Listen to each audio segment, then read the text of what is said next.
মধ্যে দিয়ে এই রক্তদান অনুষ্ঠান প্রাণবন্ত হয়ে উঠেছে। মঞ্চে সম্মানীয় এসিপি সাহেব আছেন, পিন্টু সাহা মহাশয় উপস্থিত আছেন, দুর্গাপুর ফুলপুর থানার বড়বাবু দলপতি সাহেব আছেন, ব্লাড ব্যাংকের ভারপ্রাপ্ত ডাক্তার ম্যাডাম সুজিত মুখোপাধ্যায়, আমাদের বিদ্যুৎ কর্মাধ্যক্ষ, এবং আছে আমাদের এখানকার প্রধান, আমাদের ইচ্ছাপুর গ্রাম পঞ্চায়েতের প্রধান আছেন, আমাদের লাউদোয়া গ্রাম পঞ্চায়েতের প্রধান আছেন, লাউদোয়া গ্রাম পঞ্চায়েতের উপপ্রধান আছেন, আমাদের বিভিন্ন পঞ্চায়েত সমিতি গ্রাম পঞ্চায়েতের বিভিন্ন নেতৃবৃন্দ আছেন, শতদ্বীপ ঘটক সহ আমাদের পঞ্চায়েত সমিতির সভাপতি ভাই আমাদের কল্যাণ সৌমণ্ডল আছেন, আমাদের বনভূমির কর্মাধ্যক্ষ আছেন, এবং স্থানীয় মানুষজন, রক্তদাতা, পুলিশ কর্মচারীরা, সিপিভিএফের ছেলেরা এবং উৎসাহী মানুষেরা, প্রত্যেককে অনেক ধন্যবাদ এবং কৃতজ্ঞতা জানাই। আজকের এই সুন্দর মনোজ্ঞ অনুষ্ঠান আমরা একসঙ্গে এক হয়ে করতে পেরেছি বলে। আসলে ঠিক এই সময়টাতেই ব্লাড ব্যাংকে রক্তের দুর্বলতা দেখা যায়। এই সময় আসলে যারা সমাজের একটু উচ্চ স্তরে আছেন তারা সাধারণত ব্লাডের অভাবটা বুঝতে পারেন না, পয়সা দিয়ে অনেক জায়গায় ব্লাড কিনে নিতে পারেন, কিন্তু যারা গরিব মানুষ, যারা খেটে খাওয়া মানুষ, যারা সরকারি হসপিটালের উপর নির্ভরশীল, তারা বুঝতে পারে যে ব্লাডের প্রয়োজনটা কত বড় প্রয়োজন। আমি দেখছিলাম যে লাউদোয়ার ওসি সাহেবের নেতৃত্বে থানা অনেক ভোগ করার জন্য। এমনিতেই পুলিশকে যত ধন্যবাদ দেওয়া যায় ততই কম হয়। পুলিশের মঞ্চে দাঁড়িয়ে দায়িত্ব নিয়ে বলে যাচ্ছি, কারণ আমি প্রায়ই বলি, দেখবেন যে পুলিশ হলো সেই মানুষ, সমাজের সেই সমাজকর্মী, যে যারা কিন্তু নিরলস পরিশ্রম করে যান। আর আমরা একটা মানুষ আগে দিয়ে বলি কথাটা, যে আমি যখন অষ্টমীর পুজো দিতে আমি মা দুর্গার সামনে দাঁড়িয়ে আছি, বা আমার রাজু নফিজুল যখন ঈদের নামাজের জন্য ঢুকছে, সুজিত বাবু যখন মা কালীর মন্দিরে পুজো দিতে ঢুকছেন, তখন কিন্তু পুলিশ অতন্ত্র প্রহরীর মতো আমাদের শান্তি শৃঙ্খলা বজায় রাখার জন্য কিন্তু পুলিশ দাঁড়িয়ে আছে। সুতরাং পুলিশকে যখনই সময় সুযোগ হয়, পুলিশ মানুষের পাশে দাঁড়িয়ে যায়। আমরা দেখেছি করোনার সময় যখন সবাই ভয় পাচ্ছিলাম যে কিভাবে নিজেকে করোনা থেকে দূরে সরিয়ে রাখা যায়, রাজা মন্ত্রী শান্তি সব কেউ একটু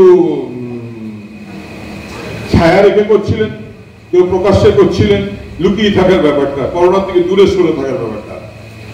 কিন্তু পুলিশে একমাত্র মানুষ, পুলিশে একমাত্র সমাজকর্মী, যাদেরকে ফোন করলে বলা হয়। আমি দেখেছি করোনার সময় কোথাও করোনার পেশেন্ট মারা যাওয়ার পর ওসিকে ফোন করে বলেছি, আরে ওখানে একটা করোনার পেশেন্ট মারা গেছে, আপনি অ্যারেঞ্জমেন্ট করুন তাড়াতাড়ি। ওই একদম দেখছি দাদা, পুলিশের গাড়ি, পুলিশের অ্যাম্বুলেন্স, সিপিভিএফের ছেলেরা ছুটে গিয়ে তাকে রিকভারি করেছে বা তাকে দাহস্থলে পৌঁছে দিয়েছে।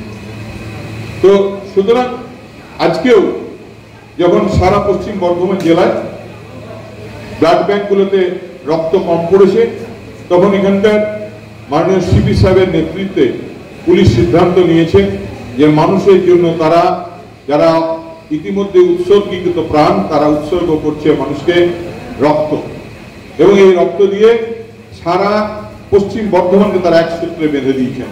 আজ প্রতিটি থানায়, প্রতিটি আইসিতে, প্রতিটি সদর দপ্তরে আজকে উৎসর্গ নাম দিয়ে এরা ব্লাড ডোনেশন ক্যাম্প করছেন। একে অনেক ধন্যবাদ এবং সাধুবাদ জানাই। এবারে রইল সুজিতের কথা। সুজিত বলেছিল যে এটা করে দিতে হবে, কি বলে থেকে সিলিংটা করে দিতে হবে, তো সিলিং তো করে দিয়েছি। তো আসলে আপনাদেরকে মজার কথা বলি, যে চাইছে সেই দাতা। আমার বিধানসভার যে তহবিল সেটা দুজন হ্যান্ডেল করে, সুজিত মুখার্জি আর কিরিটি মুখার্জি, দুই মুখার্জিতে। আমি সুজিতকে বলছি যে কল্যাণকে প্রথম বলবো, কল্যাণ এগুলো গ্লাস লাগানোর ব্যবস্থা করে দাও, ঠিক আছে, কোন ফান্ড থেকে করে দাও এগুলো গ্লাস লাগানো, আর ওপরের গুলোতে তুমি ওপরের গুলো বন্ধই করে দাও। এখানে আমি দেখছি কিভাবে সেন্ট্রালি এসি করা যাবে, কিভাবে কি করা যায়। হ্যাঁ, বিধায়ক ফান্ড থেকে আপাতত 5 লক্ষ টাকা দিলেই আমার মনে হয়ে যাবে, ঠিক আছে, ঠিক আছে। তো এটা এই আর্থিক বর্ষে এটা করে দাও, কারণ এখানে আমাদের এটা খুব আমাদের এটা জরুরি জায়গা হয়ে উঠেছে। বিয়ে বাড়ি ছাড়াও বিভিন্ন সরকারি প্রোগ্রামগুলো এখানে হচ্ছে। আর আপনাদের আরেকটা খবর বলি যে সুজিত যে কথা বললো, আসলে দীর্ঘদিন ধরে বাংলার মাননীয় মুখ্যমন্ত্রী মমতা বন্দ্যোপাধ্যায়ের যে লড়াই, বাংলার উন্নয়নের লড়াই, বাংলার দায়বদ্ধতার লড়াই, এই লড়াইয়ে মমতা বন্দ্যোপাধ্যায় সর্পি গ্রামে একটি রবীন্দ্র ভবন তৈরি করেছিলেন।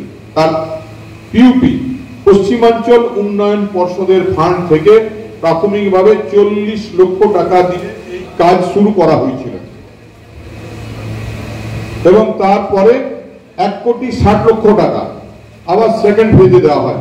টোটাল 2 কোটি টাকা এই ফান্ডে দেওয়া হয় এবং 2 কোটি টাকা দেওয়ার পর কেন্দ্রীয় সরকার এই ফান্ডে টাকা দেওয়া বন্ধ করে দেয়।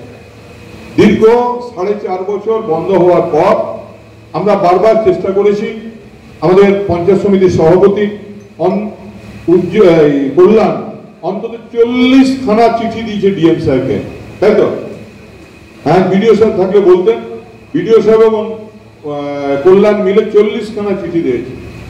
এবং তারপর এটা আমি একদিন বিধানসভায় মাননীয় মুখ্যমন্ত্রী মমতা বন্দ্যোপাধ্যায়কে করিডোরে হেঁটে যাওয়ার সময় আমি দিদিকে আস্তে করে বলি যে আমাদের এই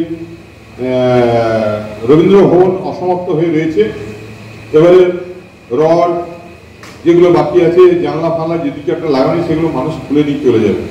দিদি তখন বলে যে তুমি তো জানো যে পশ্চিমাঞ্চল উন্নয়ন পরিষদের ফান্ডে এই মুহূর্তে টাকা নেই, এবং আপনাদের আশীর্বাদে তার পরের দিনে হেঁটে চিঠি পাই যে আমাকে পশ্চিমাঞ্চল উন্নয়ন পরিষদের মেম্বার করা হয়েছে বোর্ডের, এবং সেই দিনই বিকেল বেলায় মিটিং। তো আমি তৎক্ষণাৎ ডিএম সাহেবকে ফোন করি যে আমি কি করব। তো ডিএম সাহেব বলে যে 2টো প্রজেক্ট দেওয়া হয়েছে, একটা হলো আজকে 1 বছর ধরে 1.5 বছর 2 বছর ধরে পড়ে আছে, সেটা হলো সর্পির ভবন, আমাদের রবীন্দ্র ভবন, আর রানীগঞ্জের বাইপাস রোড এর জন্য। তো আপনি যদি দেখুন, যদি পারেন 2 টাকা আদায় করা যায়, এবং ওখানে সিদ্ধান্ত হয় যে প্রত্যেক মেম্বার 2টো করে প্রজেক্ট দিতে পারবে। আমি আর বাড়াইনি, ওই 2টো প্রজেক্টের উপরে বসেছিলাম, এবং ধন্যবাদ এই ডিপার্টমেন্টকে, পশ্চিমাঞ্চল উন্নয়ন পর্ষদকে। তারা ফার্স্ট ফেজে আপাতত 3.5 কোটি টাকা এবং টোটাল এই প্রজেক্টের জন্য 6,80,00,000 টাকা স্যাংশন করেছেন। এবং আমি তার অনেক আগেই সুজিতকে বলেছিলাম যে আমরা টাকা তো গভর্নমেন্ট দেবে, আমরা কাজটা কমপ্লিট করবো। এখন হয়তো আপনারা জানেন যে কেন্দ্রীয় সরকার বিভিন্ন খাতে, রাজ্য সরকারের বিভিন্ন খাতে টাকা বরাদ্দ বন্ধ করে দেওয়ার জন্য এই সমস্ত উন্নয়নমূলক কাজগুলো বন্ধ হয়ে আছে। তো সুজিতকে বলেছিলাম আমরা একটু একটু করে এগিয়ে যাই। তো সেই জন্য জেলা পরিষদ থেকে সুজিত 15 লক্ষ টাকা এর এই মাঠ সমতল করার জন্য, মাটি ভরে ঘাস লাগানো এবং বাউন্ডারি ওয়াল, এর জন্য আমরা জেলা পরিষদ থেকে 15 লক্ষ টাকা স্যাংশন করেছি। এছাড়াও এর সৌন্দর্যায়নের জন্য আমি বিধায়ক ফান্ড থেকে 10 লক্ষ টাকা ইতিমধ্যে স্যাংশন করেছি, বিধায়ক ফান্ড থেকে। কারণ রবীন্দ্রনাথের একটি মূর্তি বসবে, তার সঙ্গে ভেতরে গ্রিনারি হবে, এবং যেটা আমাদের ওয়াল হবে সেখানে ওয়ালে রবীন্দ্রনাথের একটা কবিতা লেখা থাকবে। এইসব আনুষঙ্গিক কাজগুলো কমপ্লিট করার জন্য বিধায়ক ফান্ড থেকে 10 লক্ষ টাকা দেওয়া হয়েছে। কিছু মানুষ আছে তারা কখনো ম্যারাপ পেতে বলছেন যে এটা নাকি এখনো কেন কাজ হয়নি। তাদের বলি যে এখানে ম্যারাপ না বেঁধে দয়া করে দিল্লি যে ম্যারাপটা বাঁধুন। পশ্চিমবাংলার প্রচুর মানুষ, খেটে খাওয়া গরিব মানুষ, যারা 100 দিনের টাকা থেকে বঞ্চিত হয়েছে তাদের পাশে দাঁড়ান। যারা গৃহহীন মানুষ, যাদের 2,40,00,000 মানুষ এখনো গৃহহীন আছে, যাদের মাথায় ছাদ নেই, তাদের টাকা আটকে দেওয়া হয়েছে, তাদের পাশে দাঁড়ান। বাংলার মাননীয় মুখ্যমন্ত্রী মমতা বন্দ্যোপাধ্যায় এই আগের আর্থিক বর্ষে যত টাকা, প্রায় কত টাকা 100 দিনের কাজে 100 দিনের কাজের নির্দিষ্ট টাকা, ওই আর্থিক বর্ষের টাকা তিনি পাই পয়সা পশ্চিমবঙ্গের প্রতিটি সাধারণ মানুষকে মিটিয়ে দিয়েছেন। এবং আপনারা জানেন ইতিমধ্যে 12 লক্ষ মানুষকে তাদের মাথায় ছাদের জন্য তাদের কিন্তু প্রথম কিস্তির টাকা দেওয়া হয়েছে, ফার্স্ট কিস্তি, হ্যাঁ, এবং সেই কাজ কমপ্লিট হয়েছে। গত সপ্তাহে সেকেন্ড কিস্তির টাকাও, সেকেন্ড ইনস্টলমেন্টের টাকাও তাদেরকে দিয়ে দেওয়া হয়েছে। সুতরাং 12 লক্ষ মানুষের ছাদ হওয়ার পর আবার এই বাংলা আবাস যোজনায় আরো 18 লক্ষ মানুষের মাথা ছাদের জন্য মমতা বন্দ্যোপাধ্যায়ের পদক্ষেপ শুধু সময়ের অপেক্ষা। তাই বন্ধু, আপনাদের কাছে বলি, বাংলার মাননীয় মুখ্যমন্ত্রী মমতা বন্দ্যোপাধ্যায় যেমন পুলিশকে অনুপ্রেরণা দেন যে উৎসর্গ করে বাংলার তথা পশ্চিম বর্ধমানের মানুষের জন্য রক্তদান করে উৎসর্গকৃত প্রাণ হওয়ার জন্য, তেমনি সাধারণ মানুষের জন্য তার লড়াই এখনো থেমে যায়নি। তাই আপনারা সবাই ভালো থাকুন, ভরসা রাখুন। মমতা বন্দ্যোপাধ্যায় বলেছেন না, मैं हूं ना। সবাই ভালো থাকুন। সবাইকে অনেক ধন্যবাদ এবং কৃতজ্ঞতা জানিয়ে, পুলিশকে অনেক ধন্যবাদ এবং কৃতজ্ঞতা জানিয়ে আমার বক্তব্য শেষ করছি। ভালো থাকুন। Thank you. পুলিশকে স্যালুট জানিয়ে বক্তব্য শেষ করছি। Thank you police.